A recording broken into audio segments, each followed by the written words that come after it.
A bit ago, I committed a cardinal sin on the internet. I said a Sonic game was bad.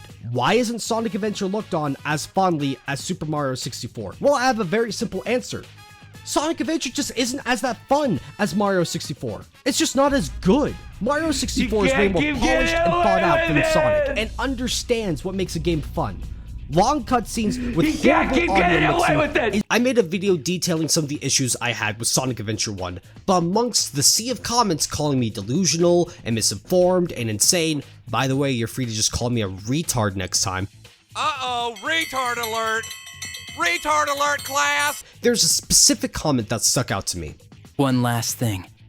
If you do decide to play the game again, I highly recommend you play the modded Steam version, as it's considered the definitive version of the game.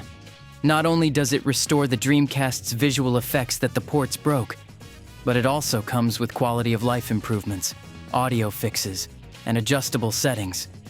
If you still don't like it after that, then oh well. Before I dig into why I think this argument is bad, let me make this as clear as I possibly can. This is not me attacking modding at all. I think modding is really cool and a lot of fun. It gives people a chance to express themselves in really cool and creative ways. There are many fantastic mods for many fantastic games, and I've actually used a few mods myself. One specific mod that I used was for this Persona 3 reload fight between Krillin and Nappa in Dragon Ball Xenoverse 2. Normally, you are unable to turn off the UI, but thanks to a mod I installed, I was able to turn it off and make what I think is one of my best edits to this day. There are a few different approaches one might take when it comes to modding a game. Some people mod a game in an attempt to upgrade it. Dragon Ball Xenoverse 2 recently had a large mod called Revamped 5.0 come out. It adds a lot of new characters, some new quests, and a lot more. This mod was a passion project that just wants to add new content to a game people already enjoy. Some people want to mod a game to make it harder. There are possibly hundreds of different modded versions of different Pokemon games. These Kaizo versions of older games are made to give experienced players a bit more of a challenge, right? They're not meant to replace the original versions. They're there to give people who already enjoy the games an alternate way to play the game in a harder setting. Pure and simple, some mods are made just to be funny, just for the fun of it. Changing some physics here and there, some character models, some songs, etc. Not every mod is made to completely change the game from the ground up, but just to change a few small things for fun. Now obviously there are a few more reasons someone might want to mod a game, but now I want to focus on the reasons someone might make the argument to play a modded version of a game.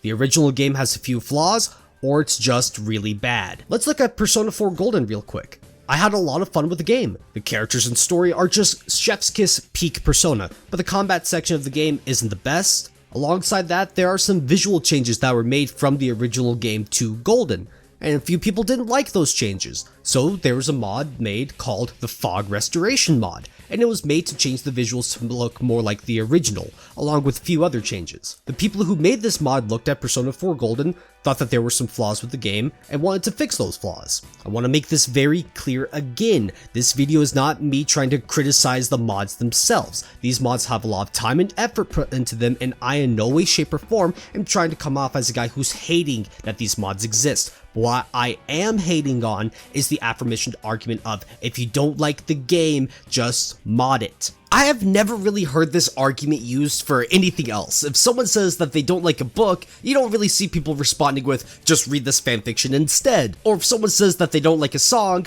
I haven't really seen anyone respond to that with, just listen to this cover of the same song instead. If someone says that they don't like eating Pringles, you would never hear someone else respond with, oh, just mod the can with 2 sponges, a rubber glove, and some lotion, and then you'll love it. Or if a mom always wanted a daughter instead of a son, well, you don't really see her using the community-funded estrogen patch 2.41 to mod the boy into a girl. Wait a minute. The main issue I have with this argument is that technically speaking, it's not wrong. Sometimes a cover song can be better than the original, and some mods do make a game go from unplayable to great. It's no use! Sonic 06 is a really bad game. The graphics, the gameplay, the story, almost everything about this game is bad. So some people wanted to decide to make a community-wide effort to improve the game. But let's say if I made a video talking about why Sonic 06 is bad, and I got comments saying, just play the Project 06 mod, that would be undermining my hypothetical point of the video, to talk shit about base original Sonic 06. This argument of just mod it can be applied to just about any game ever. In my Dustborn video, I talked about some gameplay issues I had with it, so why not just mod it? I am asking anyone who wants to join me on my quest to make Dustborn Reborn, the mod that fixes everything about the game, the story, the characters, the gameplay, and so much more. When this mod comes out, people can just respond with, just play this amazing mod instead if anyone tries to talk shit about the game. Obviously, I played Sonic Adventure 1 and didn't like it. I played both the Dreamcast version and the Steam DX versions. I highly doubt adding in some mods will suddenly make me love the game. And that can actually lead into a pretty famous thought experiment. The ship of Theseus paradox asked the question, when does something lose its identity after being changed? Obviously, I'm paraphrasing, but you can just look it up if you really want to dig into it. So if I mod the very first trainer in Pokemon Platinum to have a level 5 Bidoof instead of a level 5 Starly and make no other changes whatsoever, would you still say that is Pokemon Platinum?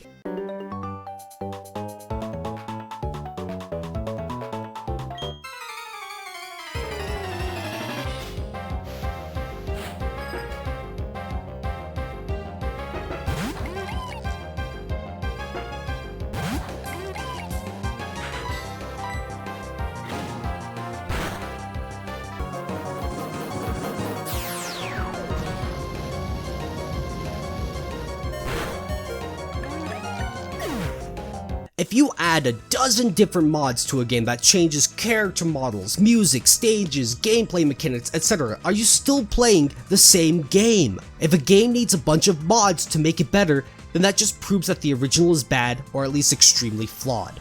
Although modding has gotten easier with hundreds of videos explaining how to install specific mods for specific games, it's still not very easy, at least depending on what game you are trying to mod. If you're already playing a game you do not like, will you search for a dozen different videos explaining how to install 6 different mods that make the game a little bit more enjoyable? I didn't like Sonic Adventure 1, and I don't care enough about it to learn how to install a mod to make it better.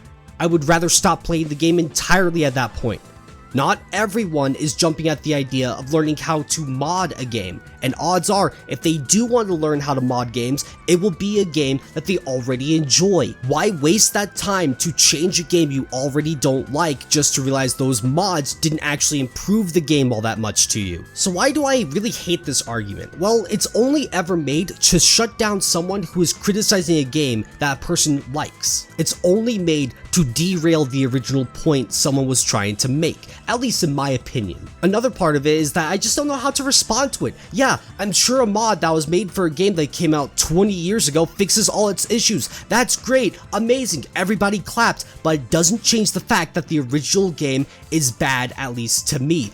People are not paying money for all of these mods, but they are paying money for the original game. If I'm paying money for Sonic Adventure DX on Steam, I'm criticizing Sonic Adventure DX on Steam, regardless of whatever mods someone will say, hey, I installed this and it makes it good. And unless they pirate the game, but that's not what I'm trying to talk about here. While I have Pokemon Platinum on my mind, a common criticism towards the game is that there are only 4 Fire-type Pokemon total before post-game, one of them being the starter Pokemon Infernape. So if I make the argument, I don't really like the type diversity in the game, and someone responds with, oh, well Pokemon Renegade Platinum fixes that issue, well yeah, sure it does. But that doesn't suddenly make my complaint towards the game just non-existent. The game still has this issue. I'm making my point that I don't like this game, and suddenly say, well, play this other version of the game, it suddenly just doesn't erase that issue I had. Alright, I think that's enough of me complaining about pointless shit. This video is a bit scatterbrained, whatever. I just saw this argument come up on Twitter, and I just wanted to talk about it while it's still fresh on my mind. As I said a few times already, this wasn't me hating on modding. I just want to make that very clear so people don't say, oh, you hate XYZ mod. I don't. It's just me bitching about something that annoyed me. If you enjoyed this rant, please consider liking and subscribing, and if you didn't like this video, and if you just don't like me as a YouTuber, then just click the link down below and download the Kaiden Chaz mod. It's linked down below, and if you watch the 3-hour video explaining how to install the mod, that will 100% fix any issues you might have with my opinions and my editing style. Thank you so much for watching, and thank you to all my Tism Wranglers. I hope you guys are using the uh-oh stinky emoji wisely.